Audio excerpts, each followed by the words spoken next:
O desejado de todas as nações. Capítulo 24. Não é este filho do carpinteiro? Por sobre os luminosos dias do ministério de Cristo na Galileia paira uma sombra. O povo de Nazaré o rejeitou. Não é este o filho de José? Diziam. Durante a infância e a juventude, Jesus adorara entre seus irmãos na sinagoga de Nazaré. Desde o início de seu ministério, estivera ausente deles, mas não ignorava o que lhe acontecia. Ao aparecer novamente em seu meio, o interesse e expectação deles subiu ao mais alto grau. Ali estavam as figuras e fisionomias familiares que conhecera na infância.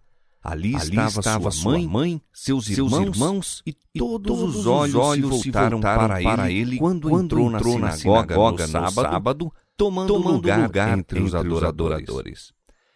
No serviço regular diário, o ancião lia dos profetas e exortava o povo a esperar ainda por aquele que havia de vir, o qual introduziria um glorioso reino e baniria toda a opressão. Ele buscava animar os ouvintes pela repetição dos testemunhos de que o advento do Messias estava próximo. Descrevia a glória de sua vinda, salientando sempre o pensamento de que apareceria a testa de exército para libertar Israel. Quando um rabi se achava presente na sinagoga, esperava-se que dirigisse o sermão e qualquer israelita podia fazer a leitura dos profetas. Nesse sábado, Jesus foi convidado a tomar parte do serviço. Levantou-se para ler e foi-lhe dado o livro do profeta Isaías. O texto lido por ele era interpretado como se referindo ao Messias. O Espírito do Senhor é sobre mim, pois que me ungiu para evangelizar os pobres, enviou-me a curar os quebrantados de coração, a pregoar liberdade aos cativos, a dar vista aos cegos, a pôr em liberdade os oprimidos, a anunciar o ano aceitável do Senhor. E cerrando o livro e tornando-o a dar ao ministro, assentou-se. E os olhos de todos na sinagoga estavam fitos nele, e todos lhe davam testemunho e se maravilhavam das palavras de graça que saíam da sua boca. Jesus se postou diante do povo como vivo expositor das profecias concernentes a si próprio. Explicando as palavras que lera, falou do Messias como de um libertador dos oprimidos e dos cativos, médico dos aflitos, restaurador de vista aos cegos e revelador da luz da verdade ao mundo. Sua maneira impressiva e a maravilhosa significação de suas palavras arrebataram os ouvintes com um poder nunca antes por eles experimentado. A corrente influência divina derribou todas as barreiras. Viram qual Moisés o invisível. Sendo seu coração movido pelo Espírito Santo, respondiam com fervorosos améns e louvores ao Senhor. Mas quando Jesus anunciou, hoje se cumpriu esta escritura em vossos ouvidos, foram de repente levados a pensar em si mesmos e nas declarações daquele que lhes dirigia a palavra. Eles, israelitas, filhos de Abraão, haviam sido representados como em servidão.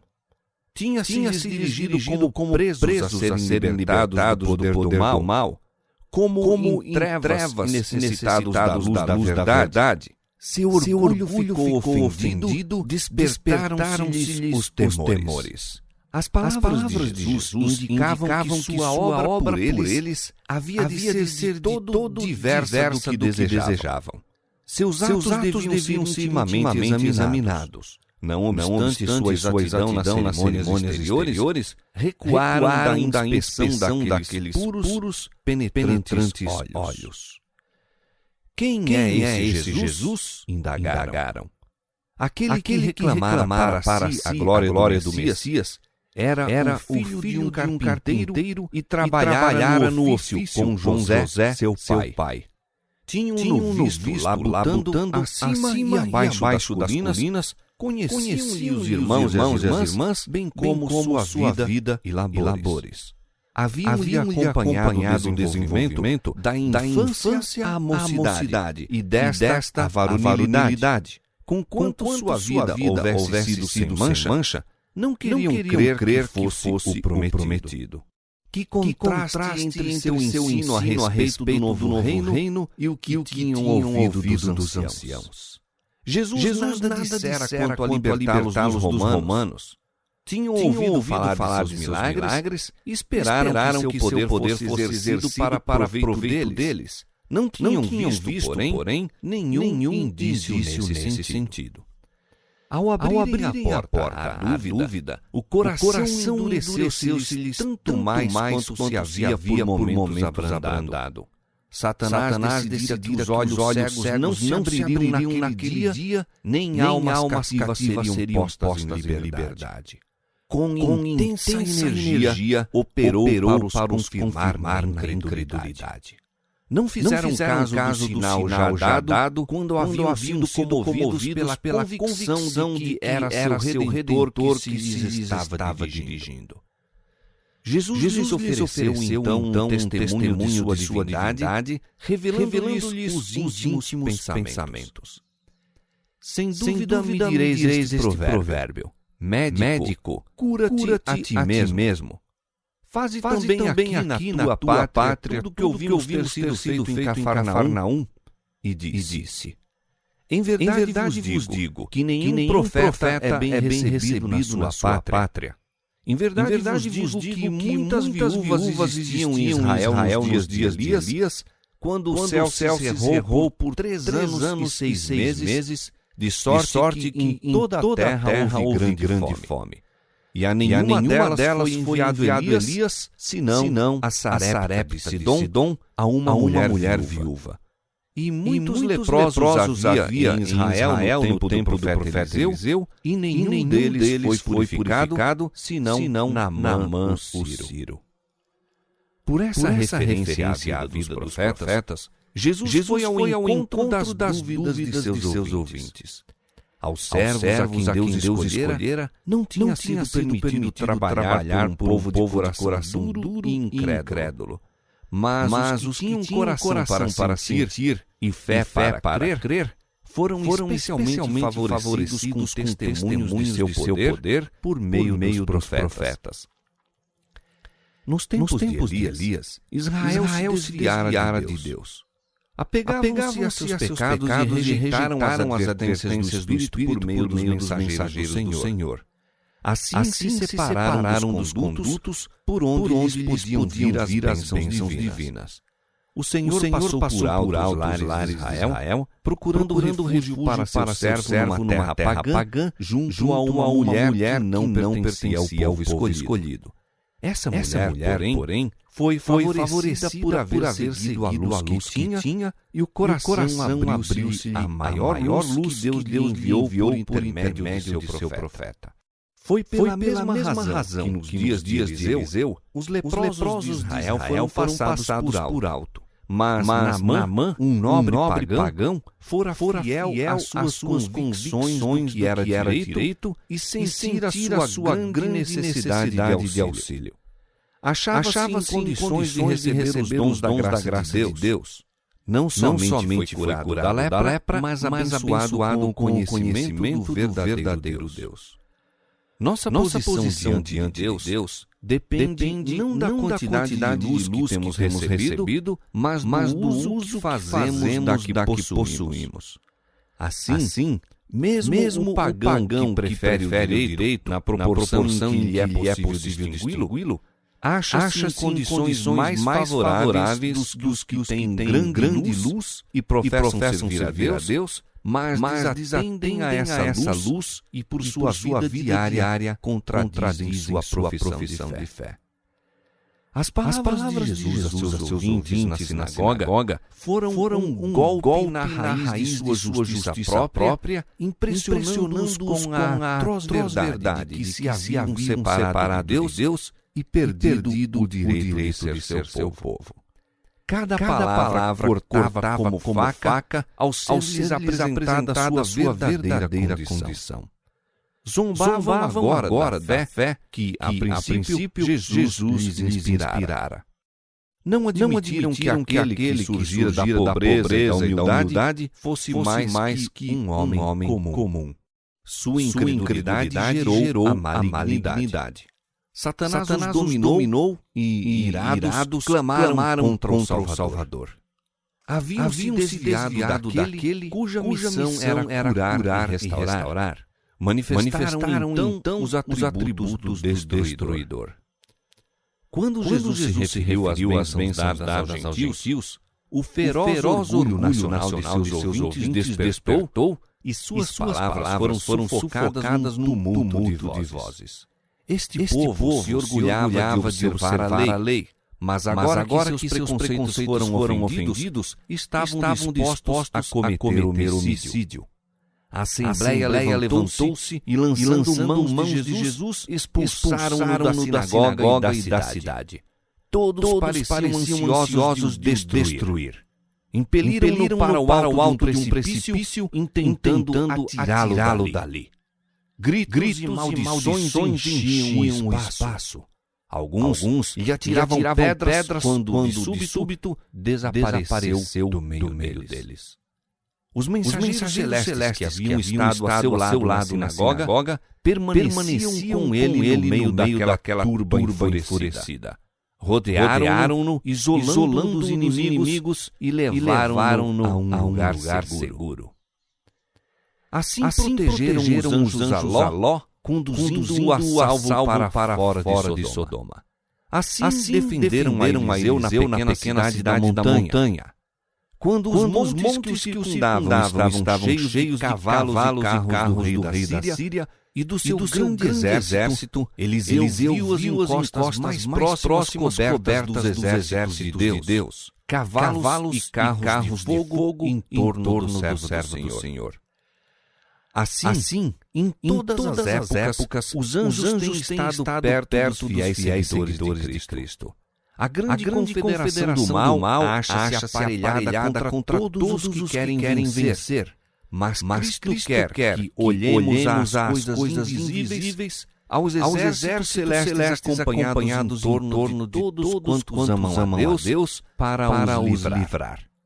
De que perigos visíveis e invisíveis temos sido protegidos mediante a intervenção de anjos, jamais saberemos até que, à luz da eternidade, as providências de Deus nos sejam reveladas.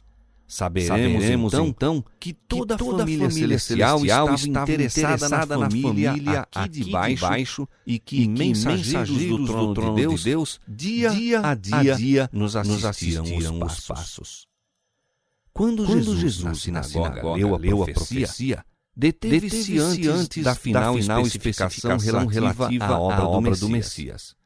Havendo lido as palavras, a apregoar o ano aceitável do Senhor, omitiu a frase e o dia da vingança do nosso Deus. Isaías capítulo 61, verso 2.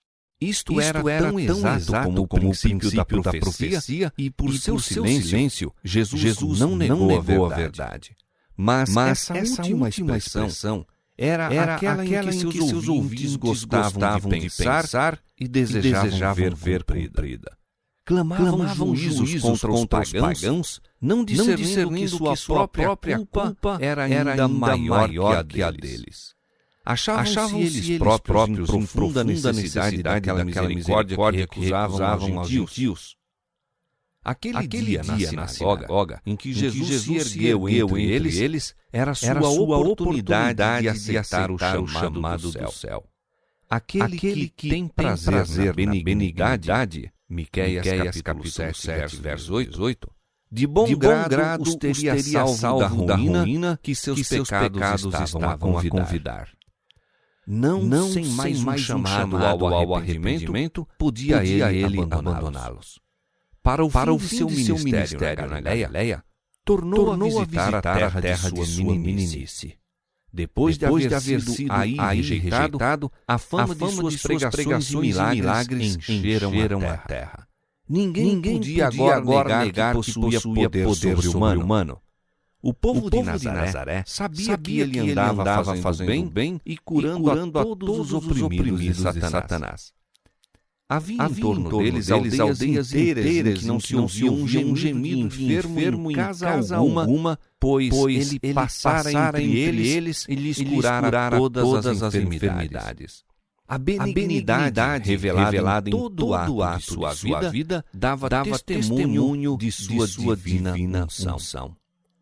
Ao ouvirem novamente a palavra, os nazarenos foram movidos pelo divino Espírito.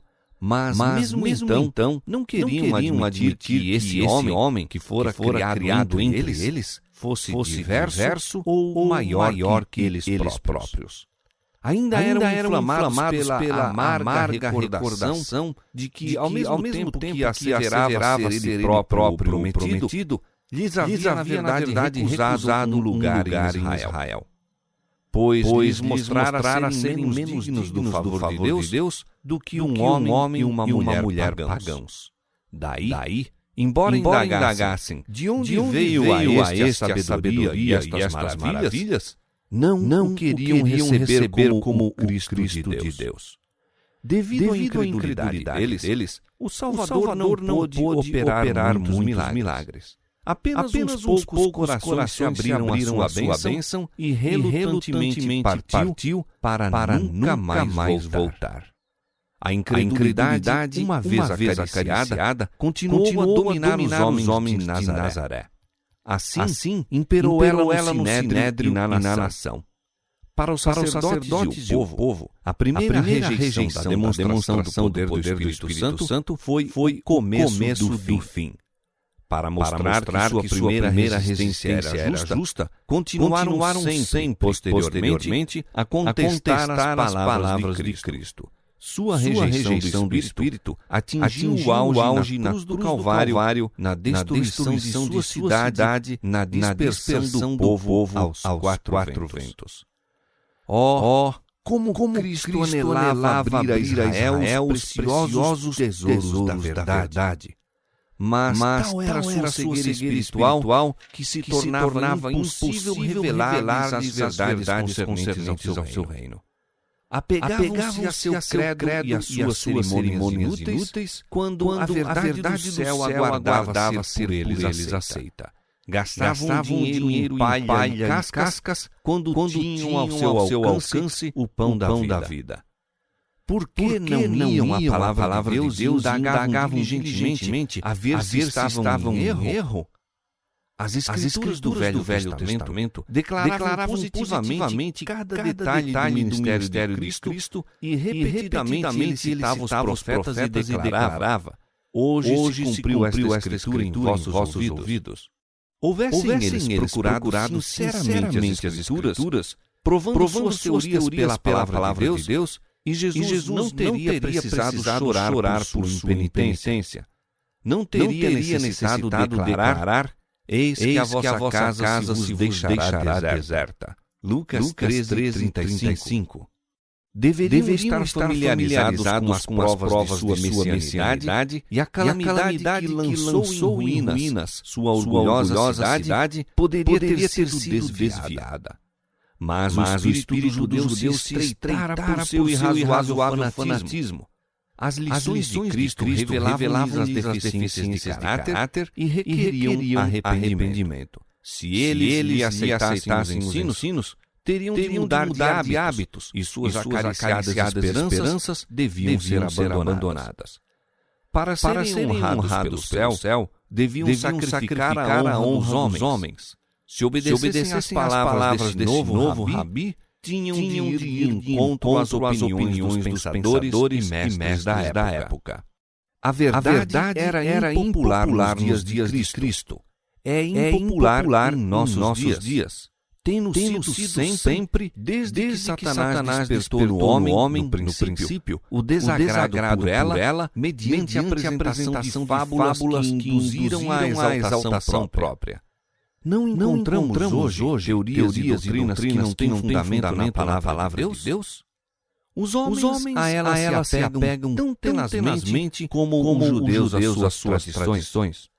Os guias judaicos estavam cheios de orgulho espiritual. Seu desejo de manifestação própria manifestava-se mesmo no serviço do santuário. Amavam os melhores assentos na sinagoga, amavam as saudações nas praças e satisfaziam-se com a publicação de seus títulos por lábios de homens. À medida que declinava a verdadeira piedade, tornavam-se mais zelosos de suas tradições e cerimônias.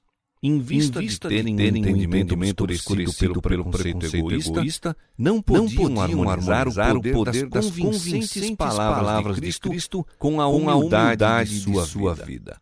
Não apreciavam o fato de que a verdadeira grandeza dispensa a ostentação. A pobreza desse homem parecia inteiramente em desacordo com sua afirmação de ser o Messias. Cogitavam: se ele é o que pretende, por que é tão modesto? Se estava satisfeito de não ter a força das armas, que seria da nação deles? Como poderiam o poder e a glória, tão longamente antecipados, trazer as nações em submissão à cidade dos judeus? Não haviam os sacerdotes ensinado que Israel devia exercer domínio sobre a terra?